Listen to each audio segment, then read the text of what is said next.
Hello, everybody. My name is Thomas Fracken, and this is the Roundtable Chats podcast, a platform where ideas are challenged and the life stories of extraordinary people from around the globe are explored, one conversation at a time. Today, my guest is Rashid White. Rashid was an internationally renowned slam poet and champion. He currently bridges the worlds of technology and creative arts as a tech maven. I hope you enjoy this episode as much as I did. Without further ado, here's Sheed. Sheed, welcome to the round table. Hey, thanks for having me. I appreciate it so much. Yeah, absolutely. The first question I always like to ask my guests is, what are you grateful for? I'm grateful for the life that I've lived and the things I've had to learn along the way to make me who I am. I don't think I could ever change it because I feel like if it did change in any way, I would have came out the way I have. Hmm. So I suppose you don't really have any regrets then, because that would make you a different person if things had. Yeah, I think there are definite situations that I think could have been preventable, like from arrogance and just being young and dumb, Right. where I wish I could have done those things a little differently. But I think, with things that we can't control, right? Like who our parents are, and Hmm. like how, what you're born into this world, and like I don't think that if I were in any different setting or any different powers that be for who my parents were, more so my mother, and the life I've had to live and overcome and learn to get my character development for myself. I don't think I would be the same way I am Hmm. today. Yeah, that makes sense. Yeah, I'd love to learn more about you. In as many or as few words as you like, what is your life story? How did you become Sheed? Yeah, so I grew up in Richmond, Virginia. My mom did a great job raising me by herself with my grandmother. My dad was not around as often. I think he was in and out of jail, Hmm. absentee a little bit. But his dad, my grandfather, was around for different chunks of life. But definitely, I was I think from a student perspective, I definitely grew up as a kid that could get good grades, but also had a mouth as well. So I was both sides of a smart aleck in the classrooms, uh, going through periods of being bullied and all that from elementary school, middle school until high school. Well, actually eighth grade slash high school, really figuring out my own lane. Sports and poetry and writing, and then since I'm in high school, slam poetry while being a student leader, and even teaching creative writing and literature Hmm. to middle schools, high schools in my county. My senior year, so it was kind of cool to be a part-time student, but I really had to learn, develop, overcome a lot of different things, and I realized that if I wanted to even be who I am today in terms of creativity, I was a lot of things I had to learn outside of the arts. Hmm. Uh, so just so I could defeat the mantra of a starving artist. So I had to learn skills for things I wanted to create, even with a future nonprofit that I haven't created just yet. That I wanted to do with STEAM-based research, with adding the arts into STEM. Hmm. But in order to do that, I had to learn STEM. Right. So it took me on a little bit of a different journey. But when they say, there's an art to science and a science to art, I actually appreciated that. I learned a lot of ways where, I like to I learned a long time ago as an artist and a creative that I didn't like doing art and creative things for other people Hmm. with clients, right? Because it kind of trying to bring their thing to life burned my will or energy to want to create for myself. So I didn't like that. So I went into tech so that I could be a techie by day, artist by night, Wow. and build up a lot of the things I've done for different communities and the spaces that I'm a chief editor of now for international magazine and our writing communities and other directors that we're getting off the ground. They even helped out with me being internationally ranked slam poet when I was younger. So Hmm. it was a lot of fun. Yeah, there's a lot to you. Wow. One thing I wanted to follow up with is like, how did the tech side that you were doing during the day inform your art during the night, and vice versa? Like, how did those two worlds intertwine? Well, that's actually a great question. So for me, I think that, this might be a little bit of a rant when it comes to educational school systems, but I know like across the country, they cut back on a lot of things for like, being like art classes and things like that that really help enable a different level of critical thinking skills for students and talent. Because when you go to college, for those of us that do go there, they want you to be the universal student. Hmm. And then there is the universal student who'll be like, oh yeah, take these art classes, take this philosophy, theory of knowledge, blah, blah, blah, et cetera, et cetera. But I was an IB student in high school, so I was already still exposed to those things, but they're so critical because, like in the workforce today, as like a senior manager in tech companies or Capital One and things like that, places that I worked, or even at Microsoft, right?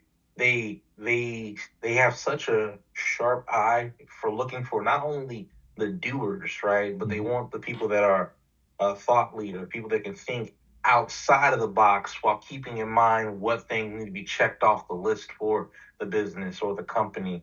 And a lot of times it requires you to not to be creative, but also entrepreneurial. So in the tech space, I'm able to take what I might have to do for making what they might call like a data flow or design flow, and like thinking about all the interactions and how you as a customer or a person or even a business partner is going to interact with a product or a thing or a new upgrade, which is still pulling on a lot of my creativity from graphic design, photography, or even I'm writing work where or even when I'm doing videography, I'm like, okay, I have to have a certain eye for what I'm trying to capture, Hmm. go create the thing, make sure that you normally in the art world, I have to make sure, oh, how do people receive the work that are my audience and my fans and my followers? But in the IT corporate America side of the world, it's hey, have you reached out to your customers and your stakeholders? Do they, based on these drafts of the work that you're finalizing, how are they, what are the reviews you're getting, right? That helps you guide the way that you want to finish shaping and crafting the thing. Very similar to what I do in the art space. Hmm. No, that's super interesting. Um, Something I wanted to know more about is with when you became like a slam poet, like what goes into that? What's that process like? Because like I did spoken word poetry in college, but I was never like a slam poet. I was always something I listened to and admired, but I want to know like the behind the scenes of that. Yeah, so basically, you take spoken word, you add theater to it, right? Hmm. Where I can't build a stage behind me to really paint the picture. I have to go off of just inflections, articulations, certain hand and body language gestures as I'm performing work in front of a mic, which requires just ongoing memorization of the work, right? And then trying to what you're really trying to do when you're trying to slam the piece, because in slam poetry, as you probably know, right, random judges, no bias, so it doesn't matter what you put up there. People that rate you or judge you, they like you, they like you. They don't.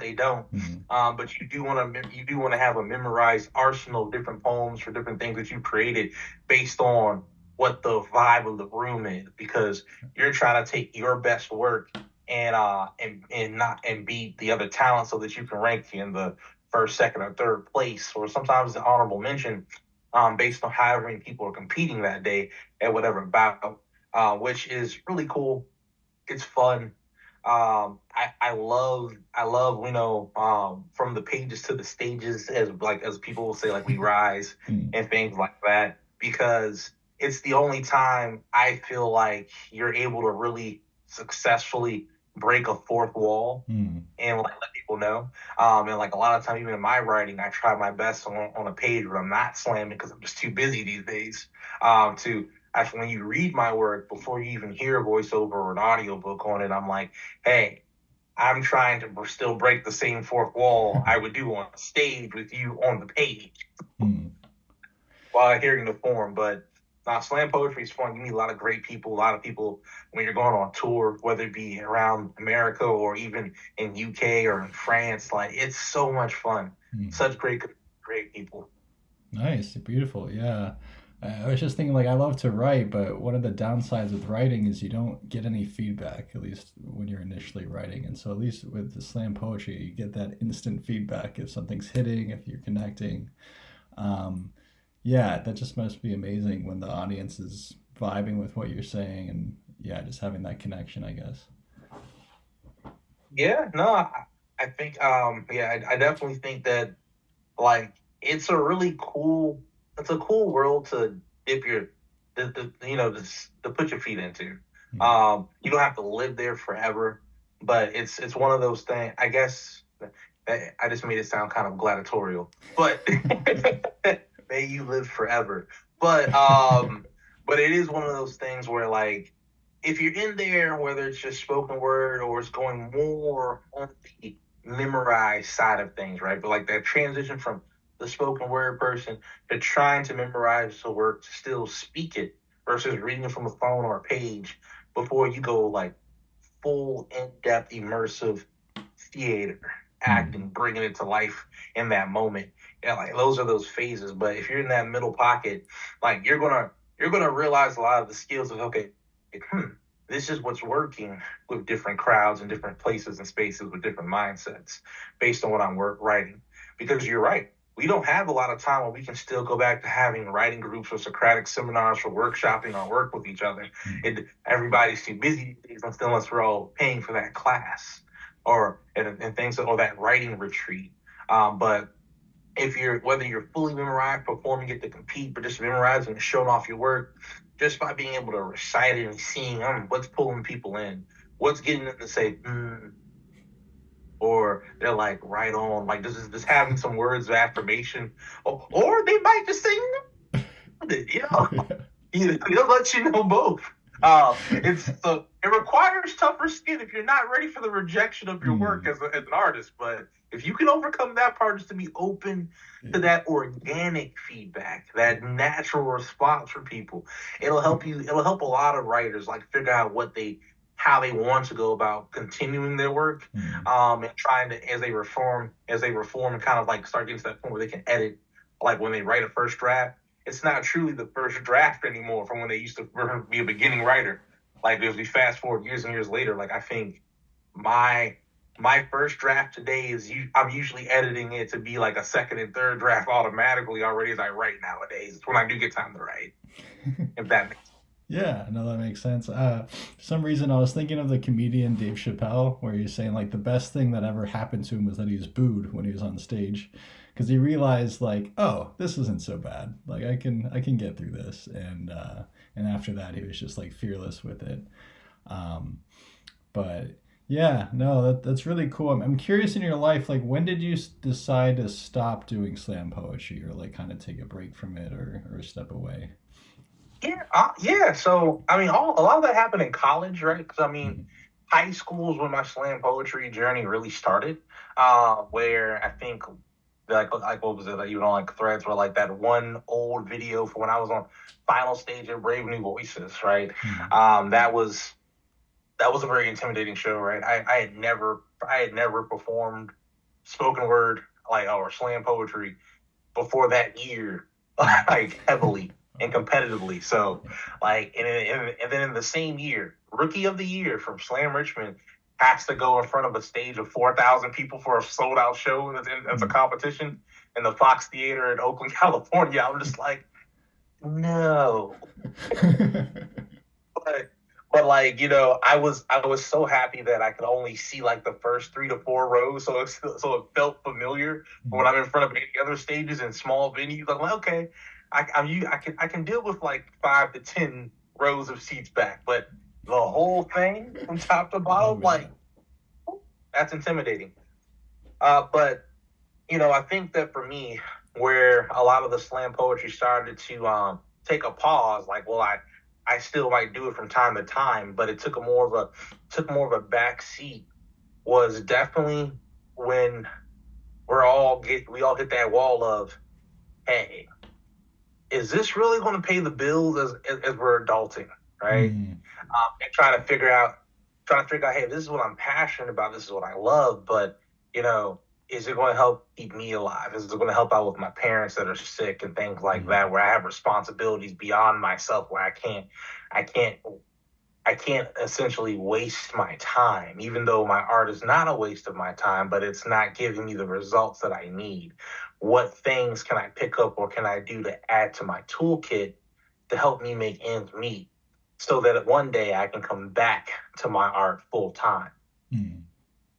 You know, those kind of realities are things I had to face and realize and saying, hey, I love writing. I love being a poet. I love being an artist. And I love, that's why one of my taglines in my brand, I say, I don't create art. I create journeys. So you're coming on a journey with me because it's true. Um, but in order to make that a true statement, I had to go on a journey of life, understanding what things I can do to further enhance what I'm doing, but also what things I can find enjoyment and fulfillment out of as a creative and an artist to also pay the bills, ergo IT. For me anyway. Other people are different, but for me, I could I like I like puzzles, so I like the mental mind mapping. I don't like doing things that make me stagnant or make me feel like I have mental constipation and I'm chronically bored. But so yeah. Yeah, what attracted you to the word journey? Like what was the origin of that? What does journey mean to you? Um, what is the journey you're taking with journey and things like that? Yeah, honestly, for as long as I can remember, I think I would have to share the story of the very first poem I had to do for spoken word in middle school, right? Mm. And that was when I finally had enough courage to do it. Finally, right? So that happened in eighth grade, but I have to go back to what happened to me back in the sixth grade in order to really tell that story. So, for me, I had a I had a middle school sixth grade English teacher back then. Her name was Miss Marshall. Her name is now Miss Seals, happily married. But she had made a poetry writing workshop in class where we had to write poems to like whatever our favorite song was. Mm. Back then, I was listening to a group of hip hop violinists called Nothing But Strings, which they were really great. Love their work.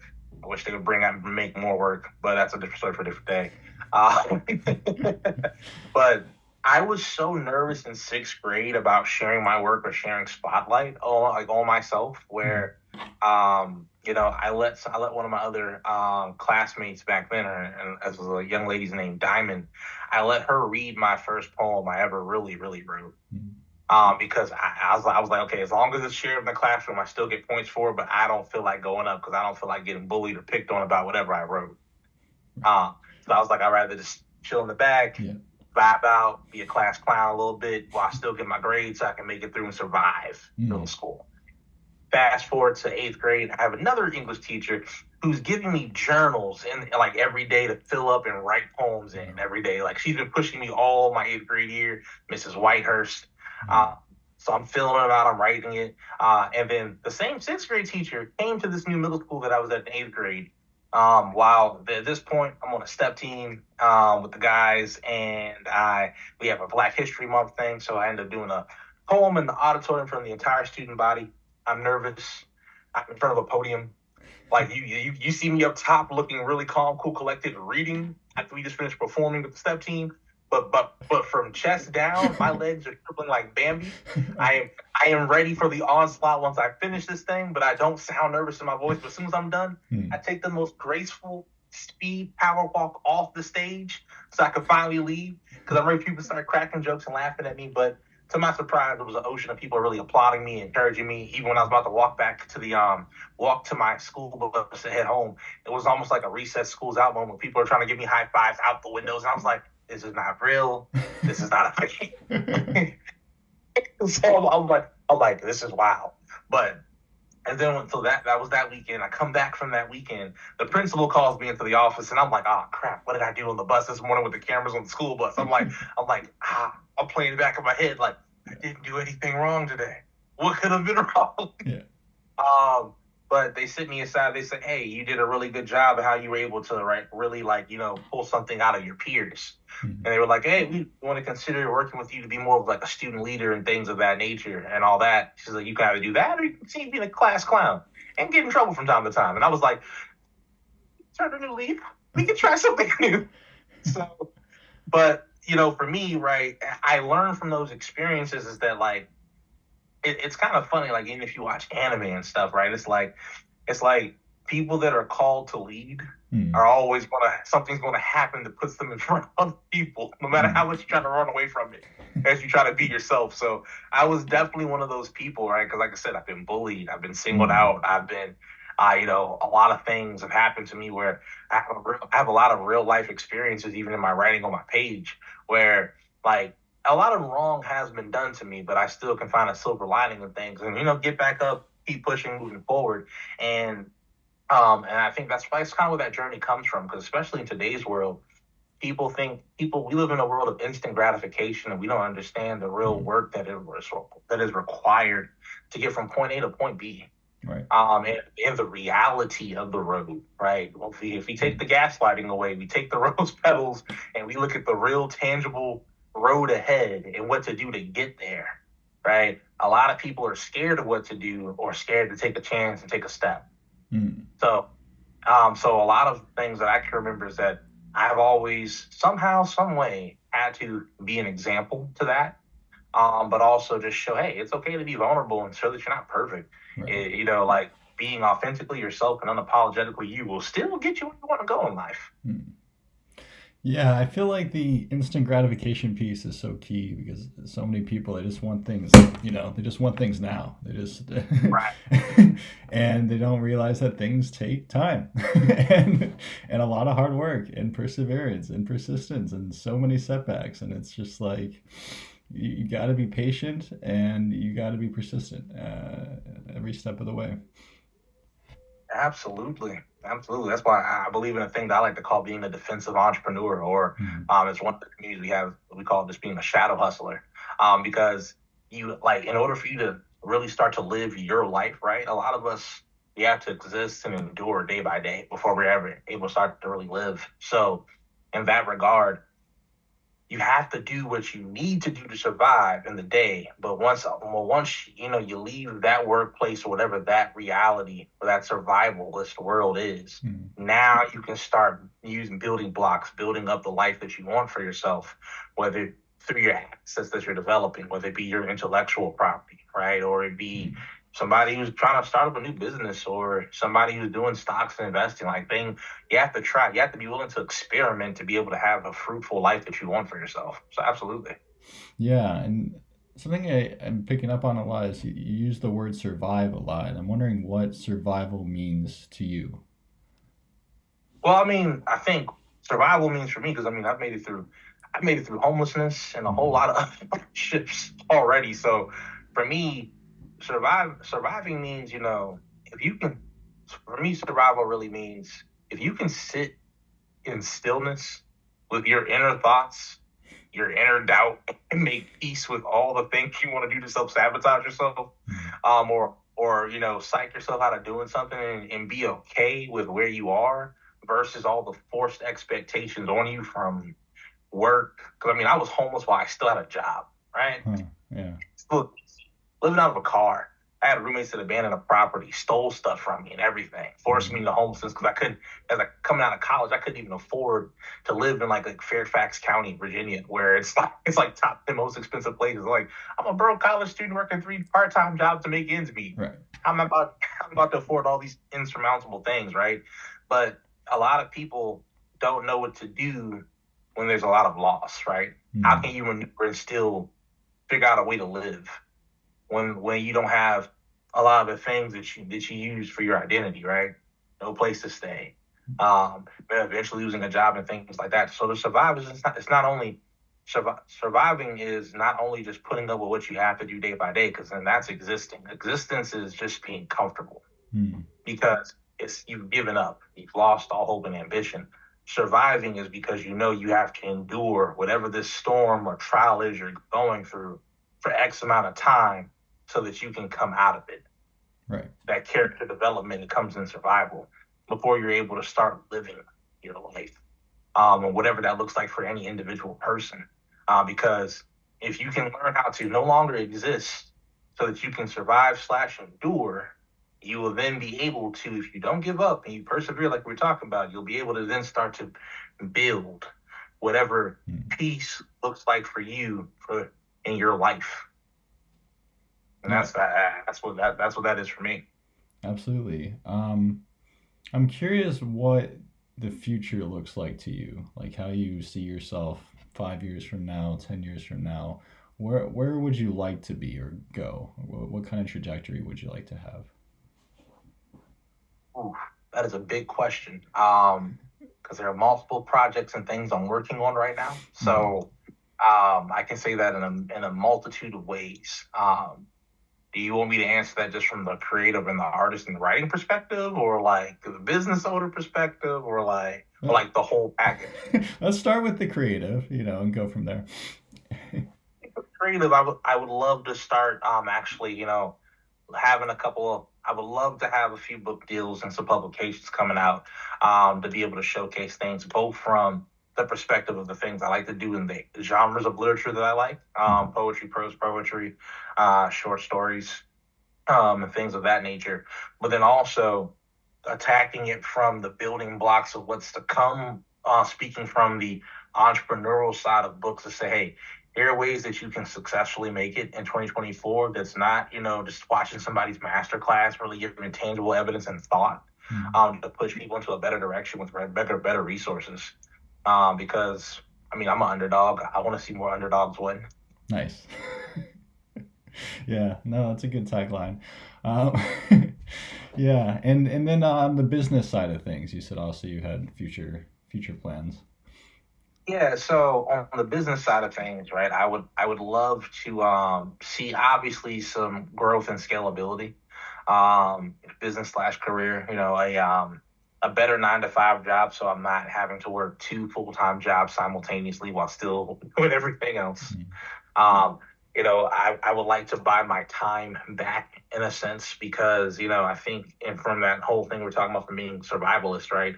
Um, in a sense, I could say, it's like I feel like America, a lot of people are working today that are tired of being tired, no matter Mm. how hard they work to get a better paying job. I feel like in that vein, no matter what color we are or or faith based group we are, we're all basically modern day indentured servants trying to work for the retirement to break free, so we're promised. But Mm. realistically, your golden years don't shouldn't have to be when you're about to retire, so you can actually enjoy some things. Mm. But I would love to see more opportunities for people. I would love to create more opportunities for people, from jobs that they can work, while also having new abilities to be able to tap into things that are already in existence to help them with financial literacy, because I feel like that's the real root of a lot of our problems. Mm. Not knowing. So being able to provide more financial literacy in spaces and places to legally apply those tools and things too that you learn. Yeah, I always thought it was so strange in high school that you don't learn personal finance or financial literacy or any of these things. Something that everything it applies to everybody. Everybody is going to be dealing with this.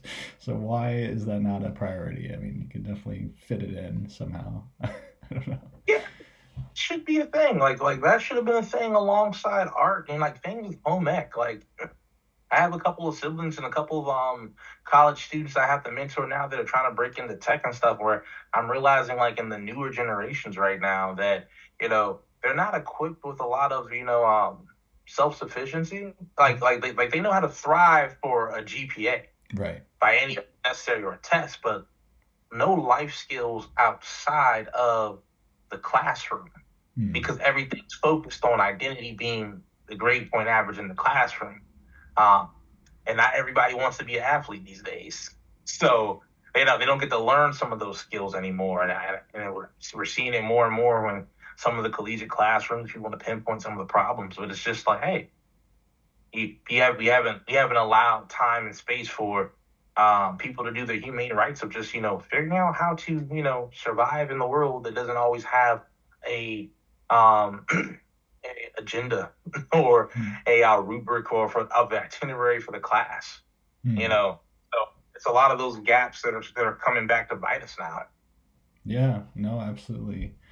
Um, no, it's beautiful that you're giving back, and helping the next generation with what they're going through and everything. Um, yeah, and I guess a concluding question I wanted to ask you is, what are the most memorable words of advice you've ever received? Ooh, that's a very great one. I think the first thing that helps me do anything or make a decision. One of my first writing coaches in life said, Rashid, you're supposed to be nervous before you do something courageous. Hmm. That was the first thing I was told. But then, like as a writer too, though, the second thing that same person told me is that, hey, he's like, a writer is the only creature in the world that can paint a picture with one color ink. And I was like, that's cool. I like that. I'll take that. But then one of my other mentors in life, he had said, I mean, and this is something I really needed to hear as I was really struggling with the whole starving artist thing and trying to pivot, which kind of helped me pivot away from slam poetry before coming like back into that world one day. Was when he said, when Bruce George had said, "Hey, Rashid, love everything you got going. You got a lot of ideas, but there will come a day where your dreams and what you're trying to create are going to be bigger than what you can do alone. You need to find a team." If and like and that when once he said that, that let me know, okay, it's okay to delegate, it's okay to share. Because I know a lot of people, some people say they try to work and create a team, they might find it with the wrong people, with friends or family, Hmm. and then it comes back to bite them. Things fail, they feel defeated, they never recover from that. Um, so I learned through that process that when you're trying to build, whether it be your personal brand for anybody that hears this later, like your personal brand or even a business, you cannot build a sustainable brand for yourself as an artist or a writer or even a business owner when you're only relying on friends and family to help you build out that business. You have to find other people that are strangers to you because usually the strangers will give you their best authenticity, best intentionality to help building your brand and your business to life so that it can be successful, it can have growth, it can be sustainable no matter what season of life comes for you, your personal brand or business. And I've been very, very thankful for that those feedbacks that I've gotten that have helped me when I do have doubt because I'm human, I'm not perfect. you know, some days I win, a lot of days I lose, guys. So yeah. Yeah, sometimes you're ahead, sometimes you're behind. You keep moving. Um, Exactly. Most of the time, I'm behind. For anybody listens to this, I'm definitely behind most of the time. So, it's when you have big wins and success, it's really going to be. It's not success doesn't happen overnight. It happens because of your consistency, what you do when nobody's watching. That is so true. So, yeah. Great, beautiful. Sheed, thank you so much for coming to the round table today. Hey, Tom, thanks so much for having me. I really appreciate it. Yes, my pleasure. Thank you so much for listening to this special episode of the Roundtable Chats. If you like what you heard, please share it with your friends and family. Have a wonderful rest of your day, and until next time, goodbye.